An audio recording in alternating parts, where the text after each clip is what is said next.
except you can't wipe your ass with it. Well, I mean, we're going to take a gamble on the YouTube demonetization system and talk about the impact of coronavirus on the computer hardware industry. Yes, we said it, but we'll only say it once. From now on, lest YouTube angers at repeated offenses of saying the word, we'll refer to the global pandemic mostly as human malware, though it sounds like it might not be demonetized as much anymore. When we left for Taiwan, the situation was only just developing in the US, and Taiwan had things very controlled, and still does.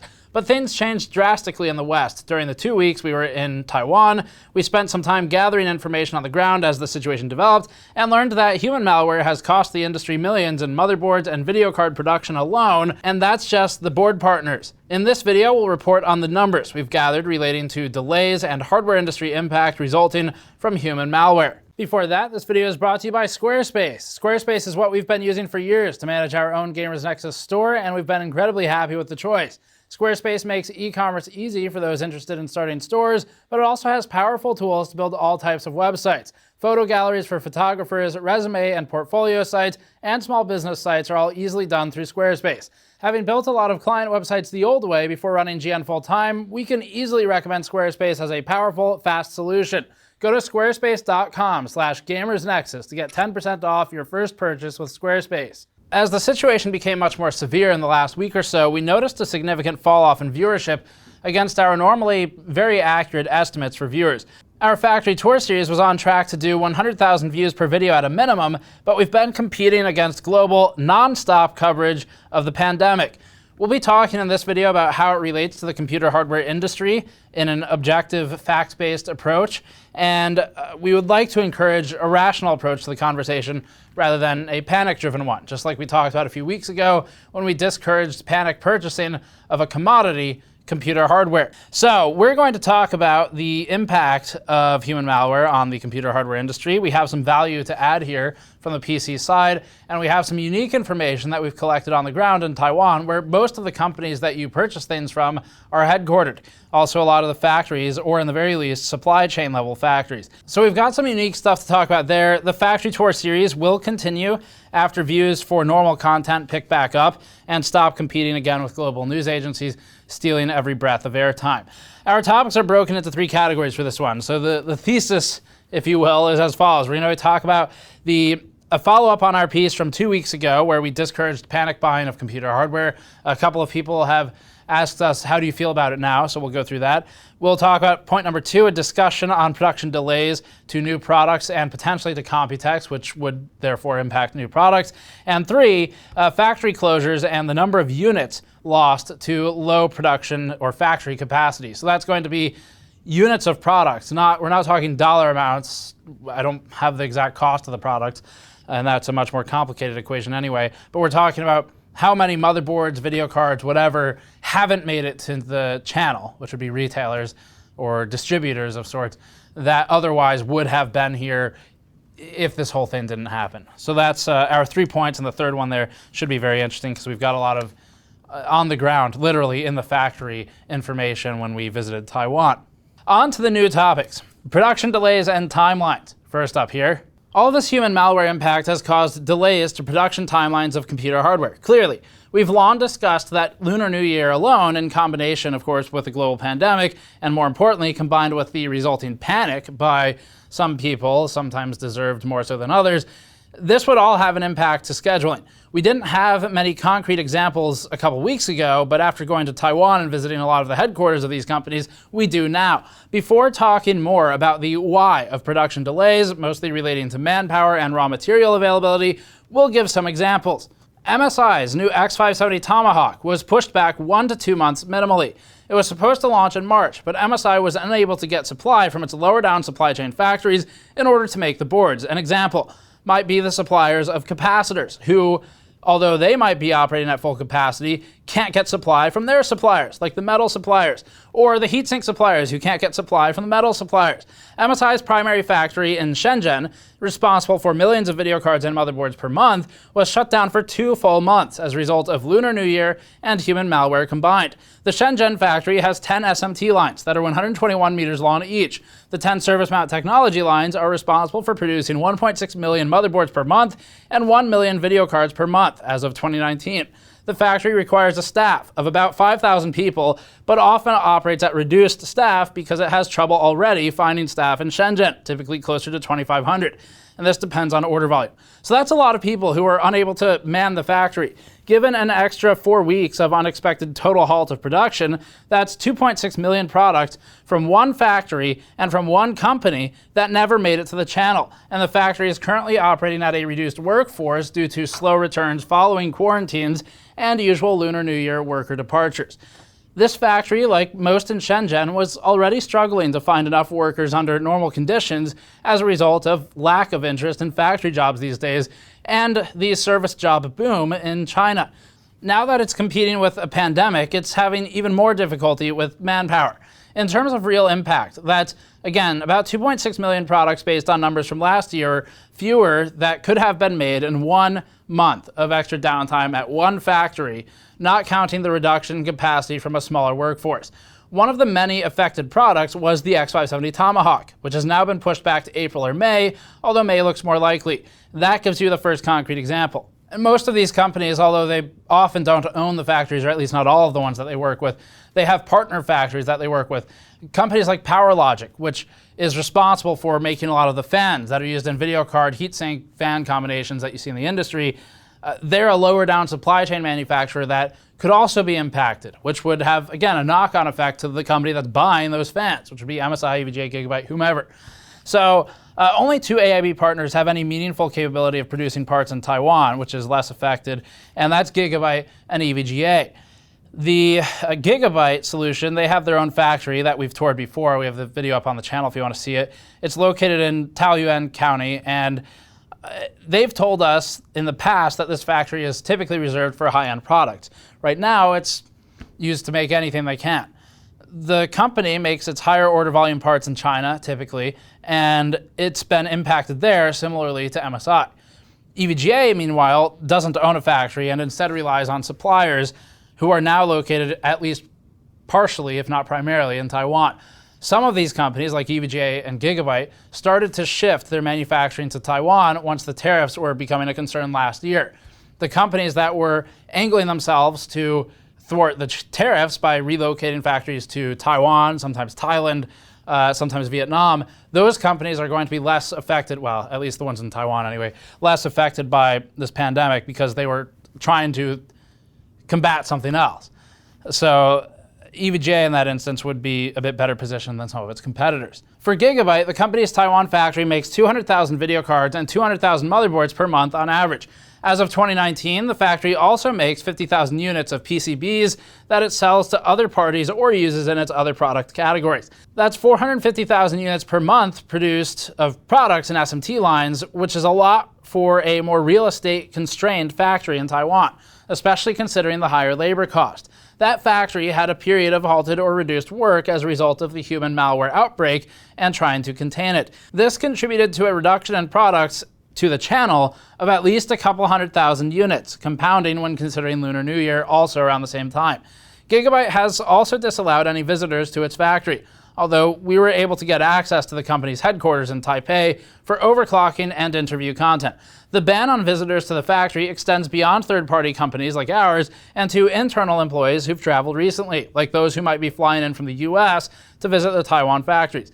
This will slow down production significantly. This information was before Taiwan closed its borders, mind you, so now some of that is moot since there's a greater override in place at a government level, but we're talking about the last month or two rather than now. And separately, this is broken out from that meme going around of how many, we can now find out how many meetings could have been emails instead, because we're talking here about product managers, product developers, designers, people who need to see physically the product or potentially the production line in order to call shots on how it's made. So you could have a quality hit there if they can't make it out there, or you could have a delay to the product coming to market if someone absolutely needs to see it in person, at least someone who is from the US office instead. As for HQ, Gigabyte has restrictions in place that require masks, constant washing of hands, and forbids anything like a handshake. None of that's particularly relevant to production, but the restriction to outside visitors is. We were only able to visit because we'd been in the country for 2 weeks already, which is past the recommended quarantine period, and because we were relegated just to the conference room off of the main entrance to the building. We weren't allowed to go into any of the labs this time.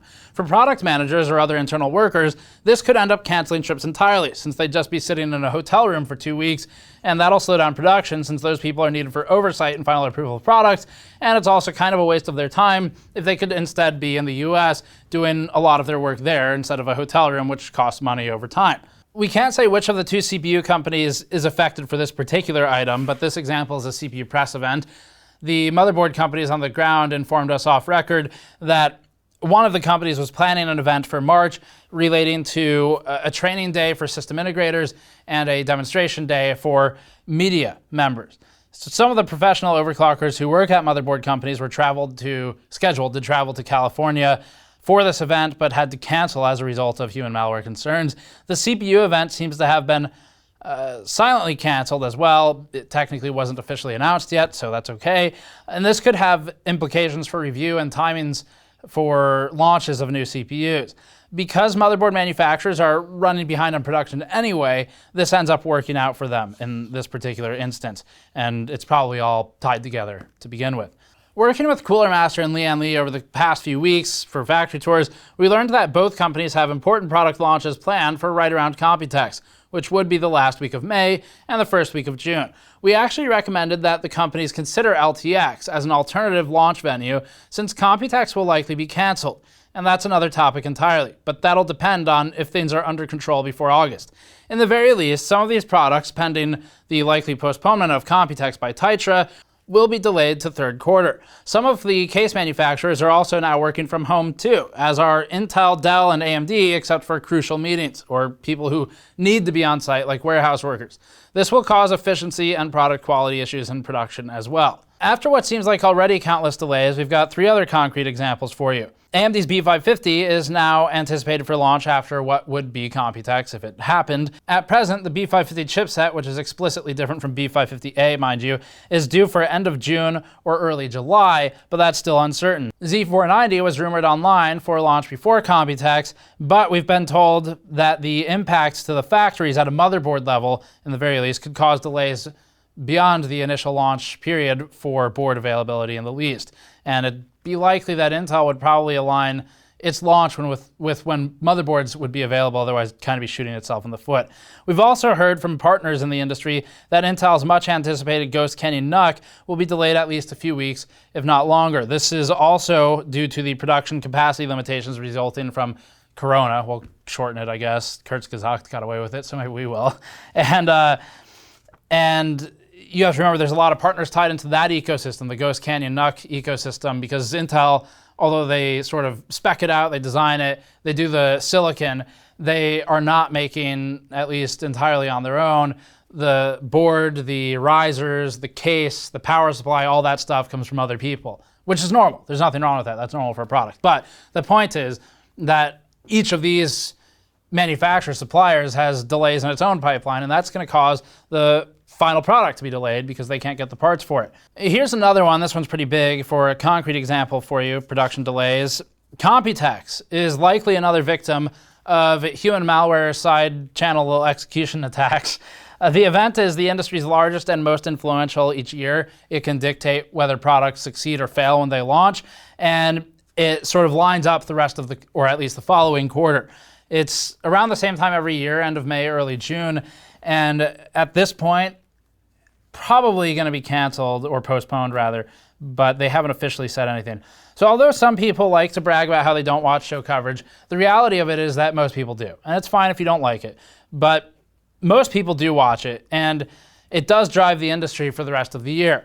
So as an example, just looking at us alone, not even talking about the people who make the products, but just the people who talk about the people who make the products, we can typically triple or quadruple our viewership in a week from Computex or from CES, same thing roughly. And that's important for us because it gives us a revenue boon that we need to sort of fund bigger projects throughout the year, and that's true for most of the other media people too. And that often lasts, by the way, for more than a week, because the way the YouTube algorithm's built, you have high viewership for a while. It's like, wow, you're doing 1 million views per 48 hours rather than your usual whatever it is. So your channel's doing well, so it boosts you for some period of time that's not quite known, but it seems to have knock-on effects for at least a month. So that's going to be a big deal if it's canceled for the media, and it'll be a big deal for the hardware companies too, even if you don't watch Computex coverage. Without a major venue to announce products, it's likely that the products will instead be pushed back to later launches in the year, later events in the year, which will create an economic slowdown and ripple effects to the financials for every company involved in the computer hardware industry, especially including YouTubers. And when we reached out for comment, Taiwan's Tourism Council, which runs Computex, by the way, Taitra, T-A-I-T-R-A, simply told us that it would update us on the status later and had no comment at this time. We spoke with our hosts during the tours and learned that Taitra is currently asking manufacturers for opinions on if the show should be postponed or canceled or held. And because so many travelers for Computex come from China, especially at the companies that are headquartered in Taiwan, they have factories in China, as almost everyone does. It looks like, due to the travel restrictions, most companies are recommending postponement of the show currently. Further, from a PR standpoint, it would look, at this point anyway, irresponsible to rally hundreds of thousands of people together, including high-profile reviewers with influence, to potentially cause an outbreak, because there's no winning that PR battle, and we suspect the event will be postponed. It also becomes difficult to market your event to exhibitors in the future, because you're saying something like, I'm pulling these numbers out of the air, but 100,000 viewers or visitors, 150,000, 200,000, you always want to show growth, and then whoa, suddenly it's down to 100,000 because everyone didn't want to, they were scared, they didn't want to go, or they couldn't go, or their travel restrictions. And that just looks bad, because what are you supposed to do next year? Say, oh, just ignore that data, it's bad. That was because of the thing going on. So the current rumor is that it'll be pushed into August or September. We heard September more than August, although Taitra would not confirm when asked. It's effectively an entire quarter of slowdown, though, for the industry. Last point, we've had a lot of people in the comments ask us if we still hold our position on not panic buying hardware right now. Our position originally was that no, you absolutely should not be buying computer hardware right now just because you want to make sure you get it before someone else does. That would put you in the same category of people who are panic buying toilet paper, except you can't wipe your ass with it. Well, I mean, no, I don't think, well, maybe a GT 1030, but generally you can't. Actually, I wonder if you could repurpose water cooling pumps as a bidet, and I spent too much time in Taiwan. Anyway, that puts you in the same group of people, except it's a commodity. It's not even something that you need to use, is the point. Generally speaking, computer hardware, despite potentially looking at a shortage, actually almost certainly looking at a shortage in the near term for sure, it's not something you need to survive. And ultimately, our concern in that video was that panic drummed up by internet comments online would cause people to spend money on a gaming PC when they should be worried about something that's probably more important. If you were, a couple weeks ago, of the opinion that the economy was going to crash and therefore you have to purchase a gaming PC now before all the parts disappear, our counter to that was, well, okay, but like, what if you lose your job? Because that's really the real consideration. It was that anyone who was concerned about the impact to the world of gaming computers should have looked a bit past that and thought, what's the impact to my life externally from gaming computers? And will that have a knock-on effect? So we still stick by that, and personally feel pretty good about advising against panic buying just because you want to make sure you get something before all the parts disappear. Because now people have been, in the 2 weeks since we posted that video anyway, countries globally have experienced temporary business closures. Service industries were hit especially hard. Even in the US, where we often benefit from being a bit more spaced out geographically, we're still seeing restaurants close and service centers close as non-essential businesses strip down their hours, and even essential ones do. So of course, you'll be fine if you work at GameStop, according to the latest news out of them, but anyone else might have a bit more to be concerned about than computer hardware. All this said, we'll reiterate what we said in our first video on the subject, which is that a lot of people are going to need their money that'd be spent panic buying PC parts a few months early for other things like food and rent. especially in those sectors where they're the hardest hit by shutdowns. So a lot of people lost hours and wages overnight. We'd say that yes, we made the right call. If you are in an industry that's not impacted, maybe you're self-employed and you're not impacted, which would mean that you're not a YouTuber, or you are perhaps, or well, maybe you are, but in a different category, or maybe you are just wealthy. There's nothing wrong with any of those things. It just means that you should still follow the basic advice anyway of only buying when you actually need a new system, not just because you want to make sure you get it before someone else does. Okay, so back to reality then. Now that we've gone through the facts, the data we've gathered on the ground in Taiwan, which is about as close as you can get to the source of this stuff, it's time to bring everyone back to reality of it's not all doom and gloom. So first, a reminder, in Taiwan, most of the companies are headquartered there, including companies that you often perceive as being headquartered in the US. EVGA is one of them. And the people who work in the Taiwan HQs are going to be the closest to actual information, especially for things like Computex, because I mean, that's Taitra. That's basically the Taiwanese government putting on that show, or at least the Tourism Council. So the information can't get much cleaner than the people who work in Taiwan at the headquarters where the companies are actually making their decisions. Gigabyte has a US headquarters, and it has important people there. But all of the decisions come down through a HQ, real HQ in Taiwan. And that's going to be true for most of the companies, EVGA as well.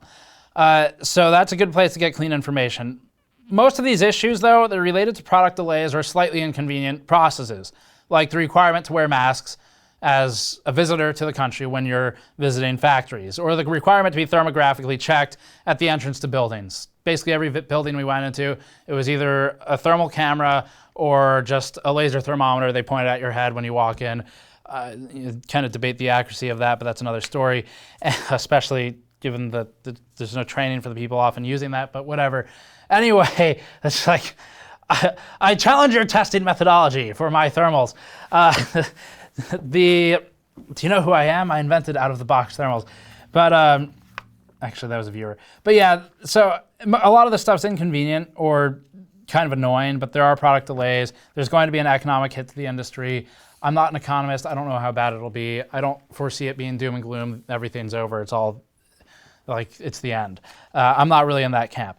So what I see currently, switching over to, I guess, informed opinion from some of the facts that we shared, I see the industry being on track to lose 1 to 2 quarters of progress.